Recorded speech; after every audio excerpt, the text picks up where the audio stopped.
I got to a stage where I got really bad anxiety. I was sweating. I was just like, I don't think I can do it. Why did they say I'd do it? I don't know what to do. My anxiety isn't as bad as then, but I still struggle and I still do it, which doesn't make sense. And every time I'm like, why have I said that I would do this? I need to go to my house and stay and be a recluse and not leave. But I just think confidence is something that you can build, and I guess I'm putting myself out there to try to build my confidence. I think because of the things that I've done, people look up to me, which is a bit alien to me, but I think how I carry myself and the things that I say and what I represent is actually really important, because there's other people who are looking to me, I guess, to see what I've got to say or for guidance or as a role model. So I think it's really important that I speak out about certain things when I feel comfortable enough to do so. In this episode, we're joined by former England netball captain Agbeze. We are discussing everything from long-distance relationships, managing mental health, but also discussing the expectations that we put on ourselves. Amma, it's great to have you on Stronger Than You Think, looking beautiful. How is life at the moment? How are you? I'm well. Life is hectic, but I feel my life has always been hectic, and I've always thought it's going to settle down at some point, and I've started to realise I think it's just me, and this is how life is. I know that feeling, actually, just everything is just chaos, but you just kind of just go with it. Yeah, just go with the flow. It. And I think people think I'm disorganised, but I'm actually hyper organised. I just planning like 2 weeks ahead, like I'm going to this, I need to take these clothes, I need to pack this. This is what, so today is an example. I came from Birmingham, I'm in London, I'm going to Eastbourne, and then I'm back to London, and then I'm going to Birmingham. Like life is just crazy, but it works. I feel like you've always been on the road your entire career, and we will get into that in a little bit more detail. But right now, what are you balancing? Because you're broadcasting, you're also a trained lawyer, and you're a diversity specialist. So there's a lot going on right now. Yeah, I have a portfolio career, they call it. So as you mentioned, some broadcasting. Last year I did a 6-month commercial law contract. 2 weeks ago I finished as the head of inclusion for a healthcare insurance organisation.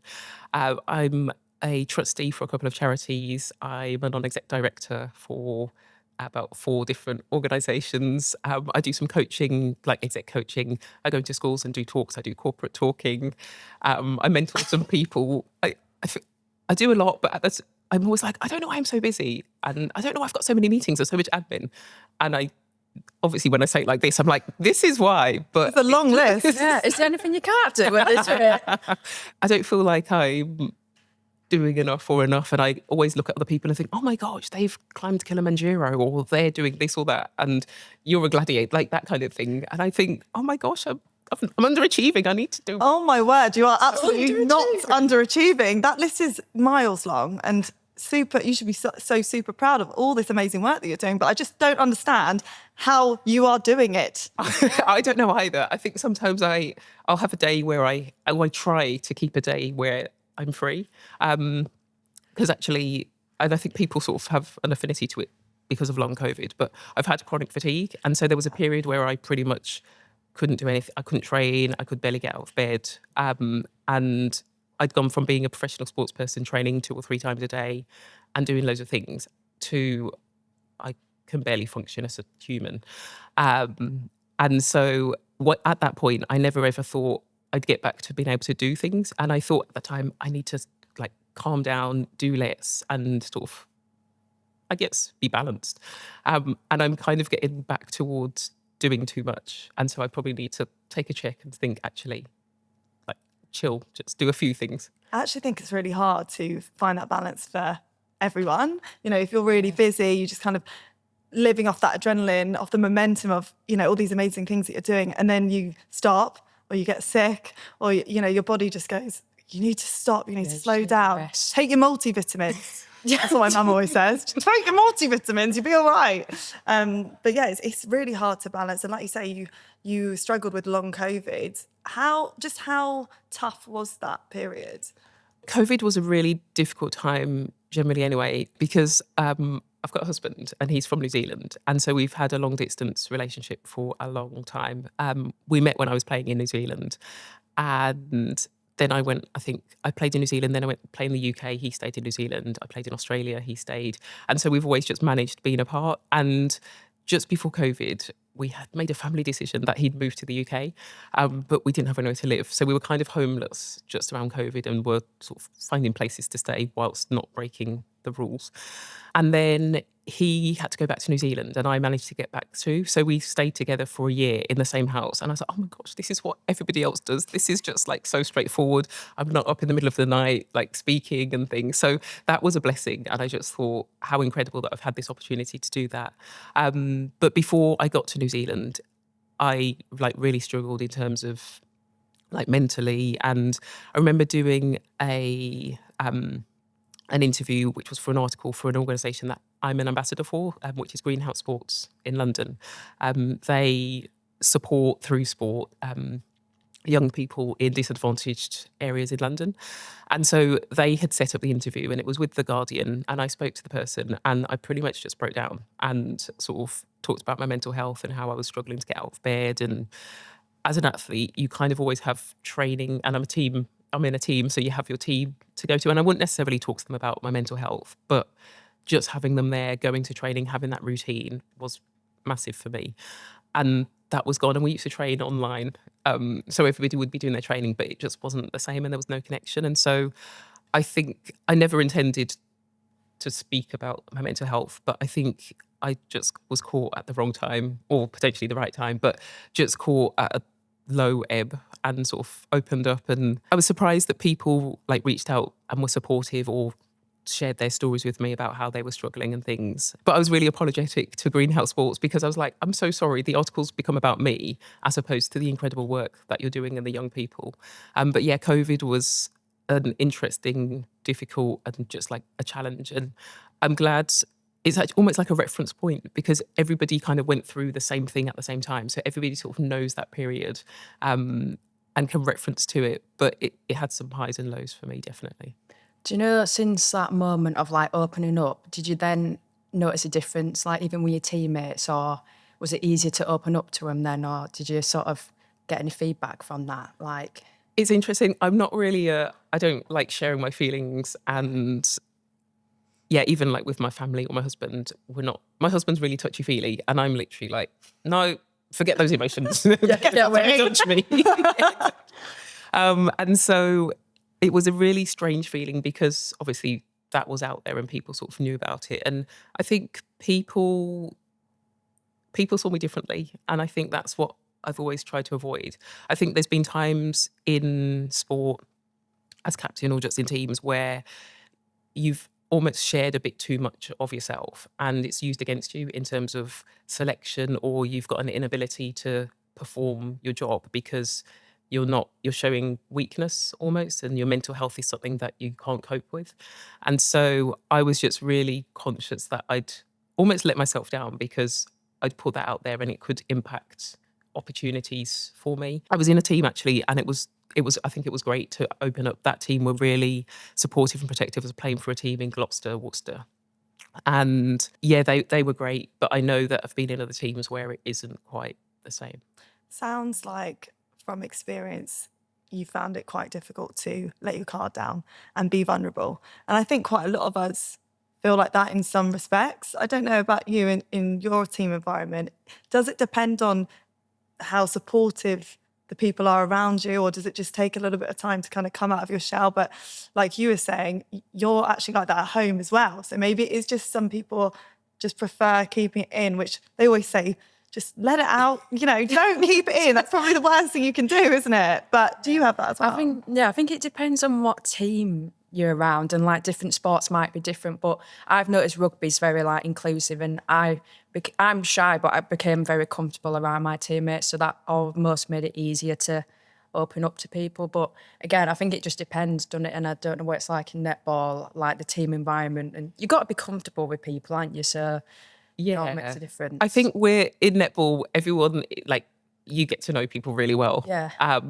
You're around them all the time, and I do think it's quite inclusive. But I think my personality, I'm quite shy, and I don't really open up. But I'm always there to hear other people's like things and stuff. So I think it does depend on your personality. But I do think that being in a team sport, you end up just like into everything with everybody because that's just the nature of it. And as a captain, people have high expectations of you, and you've probably carried that throughout your life, and you've taken on the brunt of everything and the burden of everything, and not maybe always felt like you could open up because you're the person that people go to, right? Exactly. Like you almost are like you're meant to be a stand-up, you're up there. People should see you as someone who's strong and resilient. And I think you have to a certain extent, you have to play that part, because as a captain, my job is to ensure that the team are in their best position, as capable as they can be, to win medals and win competitions. And I was always really conscious of how people see me. So what I should do to make sure that people can get the best out of themselves. And so, yeah, it was always should I be doing this or saying this, which would serve me and put me in the best position, but actually, is that the best thing for the team? And I think I'd never been a captain or a leader, and so I never necessarily considered those things. I just kind of, it's really hard in a team sport because people think, oh, you're in the team, it's all good, you've been selected, but actually it's a constant competition, because even on game day, there's more people than get to take the court or take the field. And so you're constantly competing and battling with the people who are your teammates and your closest people. So it's a really difficult position. And I think I always, as captain, always thought I should put the team before myself, because that was my job. Yeah, the psychology of that, because you're always competing against your opposition, but also with your teammates.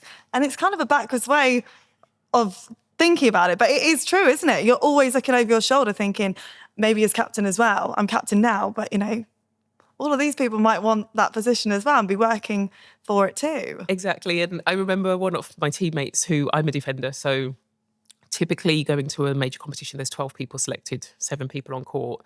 And one of the defenders came to me and was like, I just don't know how you do it, because I just want to be the best for me, and I want to play and I want to get on court all the time. And you're doing things to support other people and you're trying to make the other defenders better. And I was like, yeah, but it's almost like, I've never had children, but it's like, if you do well, I do well. Yeah. And I think it's quite a tough concept, I think, for people in team sports, because you are a team, but you're an individual within that team, and people don't see it. But I'm not sure what you think. Yeah, I mean, it's a weird one, like selection and stuff, because like obviously you're a team, so you're always supporting each other. But then when it comes to selection, you are kind of going against each other as well. So it's like, but then if someone does get selected over you, you still want the best for them, but then you're also suppressing your own feelings in that situation. So it's a whole mixture trying to balance it, like, Completely. Hence why you've got to kind of put your poker face on, right? 'Cause Yeah. you want to support your friends, but equally you're always going to feel that disappointment, no matter what game it is that you were desperate to play. And then you just have to sit there and take it and just use it as fuel to do better and be more motivated. but then also support your teammates as well. It's Balancing act.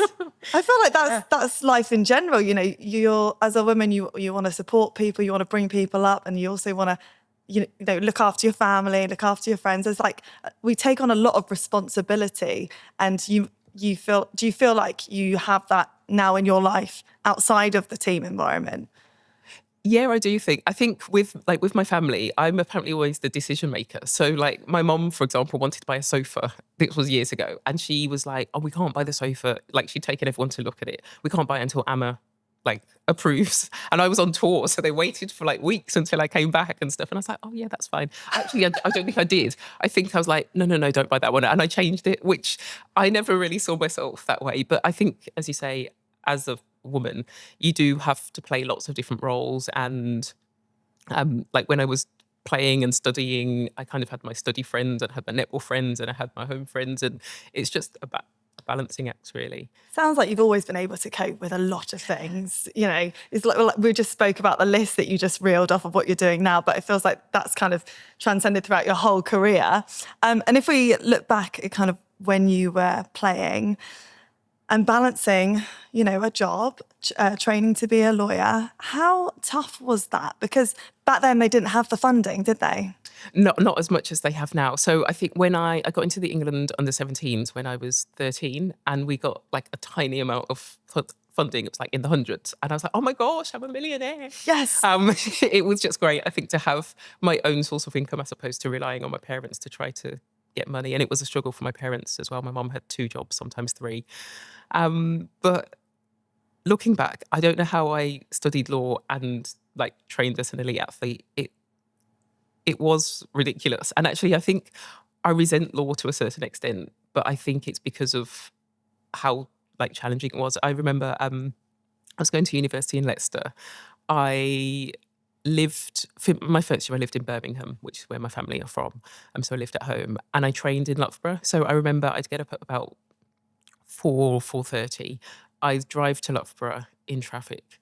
I'd train, so like do a weight session, and then I'd go to Leicester, have a whole day of lectures, go back to Loughborough to train like a court session, and then drive back to Birmingham and then do it again the next day. And there were times where I don't know how I didn't crash, but I'd wake up slamming on my brakes because I was about to crash into the car in front. And so it was definitely, looking back, it was awful. And I do think all athletes should have something outside of sport in their life. And I think education is really important. So I do think they should study. But I studied full-time and trained full-time. And actually, I think if I could have done it part-time, it would have been good. But yeah, I look back and I don't know how I did it. But my parents were always like, they always hopped on about education. Like education was your ticket to opportunity. And so netball was just something you did on the side, or sport was just for fun. So I almost had to make sure I had sort of ticked off the end requirements whilst doing what I wanted to do. And it's funny because my parents are Nigerian. They always have like colourful ways to describe things. So they wouldn't be like, why don't you just have common sense? They'd have some like elaborate, like, common sense is chasing you and it's faster than you, or like that type of thing. And my mum was always say, look at your peers, look at your age mates, look at what they're doing. So maybe that's why I always feel like I've not done enough, because my mum will be like, your age mates, like now, she'll be like, your age mates are having grandchildren by now. You don't even have children. So I feel like my parents were always like pushing and trying to help us to strive to be better. And so I saw them working hard. I heard them telling me to work hard. So it wasn't really a choice of just chilling and doing one thing. It was, you kind of have to make this work, and we've come here to give you opportunity. So don't waste. That's quite tough, isn't it, to have that pressure on your shoulders? And at that time, maybe netball didn't have the profile necessarily that it does right now. It's continuing to grow, which is amazing. So maybe that's a reason why your parents just didn't think that was a plausible option. They wanted you to have the backing of the law degree so that you had maybe something to fall back on. We hear about that quite a lot in terms of female sports. At the time, did you think you were the only one, pushing yourself to these extremes in terms of balancing your career and studying, or your sport and studying? Or did you feel like a lot of your teammates were having to have that pressure on their shoulders as well? I think it was a common thing. So most people went to university and trained as the full-time, or it wasn't a full-time netball, but trained for netball. Because, as you say, there wasn't necessarily the finances. It wasn't necessarily commercial. So it was a thing that lots of people had to do, and other people had a full-time job and then had to fit training in around that. So it was just struggles of the time, really. I probably should have chosen a less onerous degree, the reading that was involved in law, and I probably didn't do half the reading that I should have done. I remember we went on it was the longest tour that England Netball had ever gone on, and I think it was 6 weeks maybe, to Australia and New Zealand, and it was just before my finals. And there wasn't, nowadays there's sort of like athlete support who will liaise with a university or your work, but that wasn't really in existence in those days. And so I got selected for the tour, and I went to my tutor at uni, and my tutor was the dean of the law school, who was very academic and all about law. So I said, I've been selected for this England tour. It's incredible. It's the first time. It's such a long tour. And he was like, well, you can't go. And I was like, but I thought, I came in here thinking you'd support me to say, we could do this, or you might be able to do that. And so I was like, okay, I'm going, thanks. Good. So I'm so pleased you said that. But it probably wasn't, I don't think I did very well in my exams. I remember karting, we had a very limited luggage space because it was such a long tour. The physio and the medical staff had to take a lot of things. So they restricted like each athlete's baggage allowance to very little. And I took about 7 law textbooks, and we were in apartments. So I was in, I think, an apartment with 3 people. I remember there was a beautiful coffee table and a huge lounge, and I put my law books on the coffee table, and that's where they stayed for pretty much the whole tour. So it wasn't good for my education, but I learned lots of lessons, and I came back and had to sit in a hall with obviously hundreds of people doing exams and didn't know what I was writing. But it was just something that you had to manage and deal with. And I remember when I'd done my GCSEs and I got into a really good school in Birmingham, and my mum was like, "Oh, this is great. You're on the right path." And then I got an opportunity to go on a sports scholarship to Bath, and the school that I was going to go to for my A-levels wasn't that great. And my mum, it was the first time I realised that my parents actually respected my decisions, because I thought my parents were really strict. You couldn't have a boyfriend, you couldn't go out partying, you couldn't go to sleepovers. And suddenly my mum was like, "Oh, well, what do you want to do?" And I thought, oh my gosh, they're giving me a choice. So I was like, "Yeah, I'm going to go, thanks." And I went, and I feel like that's where my education kind of went off on a kilter. But then I remember when I was sitting in front of the dean trying to say, "I need your support to go on this tour." And he was like, "Well, you can't go." And I thought, well, if my mum gave me the autonomy to make a decision, I think I'm going to decide now. In hindsight, my sporting career might have been very different if I'd have made a different decision on those 2 occasions. But I have to live with the decisions that I made. Did you ever feel like, obviously, when you're not getting support like that and saying, "Oh, you can't go on tours and stuff," did you ever put doubt in your mind, like thinking you'd have to choose one or the other, like, focus on your studies and maybe shy away from sport? Or was it like, no, I'm just going to do both and I'm going to make it work? The pressure from my parents probably was the thing that I always thought, oh, I'm going to have to go and get a proper job, as my mum loves to say every year when I got back from having signed a professional netball contract. But I think I was never a person who, like, you couldn't tell me no. I'd be like, well, I can make this work. I can do lots of things. I can manage it. And I think that's probably why now in my life I do lots of things. People might say, "Oh, you'll only be able to do that." And I'm like, but why? Like, why wouldn't we see if we can do different things? And I just left a corporate job, and it was my first very big organisation. And part of it was like, they're like, "Oh, this is how we do things." And I'm like, but why? And so I probably annoy people because they're like, "Well, but this is how it's done." And yeah, I think just challenging people to say, sometimes it might be the right way to do, but if you ask yourself, why do you do it like that? Is there a different way that you can do it? And if the answer's, these are the legitimate reasons and there's no other way, then it's like, okay, yeah, well, that's why we do it and I'll do it. But I think I'm always someone who's kind of testing the boundaries or asking annoying or difficult questions. I actually think that's how we get progress, or how we make progress. It's by asking those questions, because so many people are in positions where they don't have the confidence to necessarily ask them, especially if you're working in a particular organisation, challenging authority. It doesn't come natural to a lot of people. Whereas if you can go in as a separate entity and, just ask them and try and promote change, positive change. And like you say, sometimes it's fine and sometimes it is done the right way, but sometimes it's not. And it's not until someone comes in and says something that people will go, "Oh yeah, no, actually we really agree with you. We're so pleased you're here." But you just have to be that voice. Just going back a little bit. So you made your debut in 2001, and we were just talking about how you've had to travel a lot. You're always traveling. I feel like with netballers, but also with athletes in general, you're always having to travel to training and to different games up and down the country or across the world. In your case, you've been here, there, and everywhere.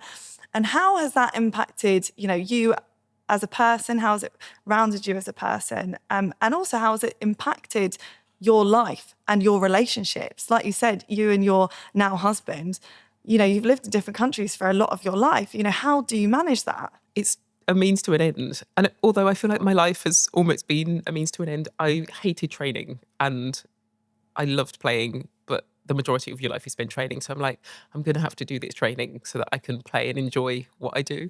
And I think travelling has just been part of that.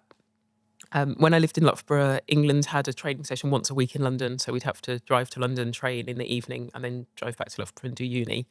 I lived in Birmingham, and when I was in the England under-17s, and under 21s. And I remember my parents were working, so they couldn't give me a lift, and I used to have to go to county training, and I had to catch 2 buses, so 1 bus into the city after school and then a bus out of the city.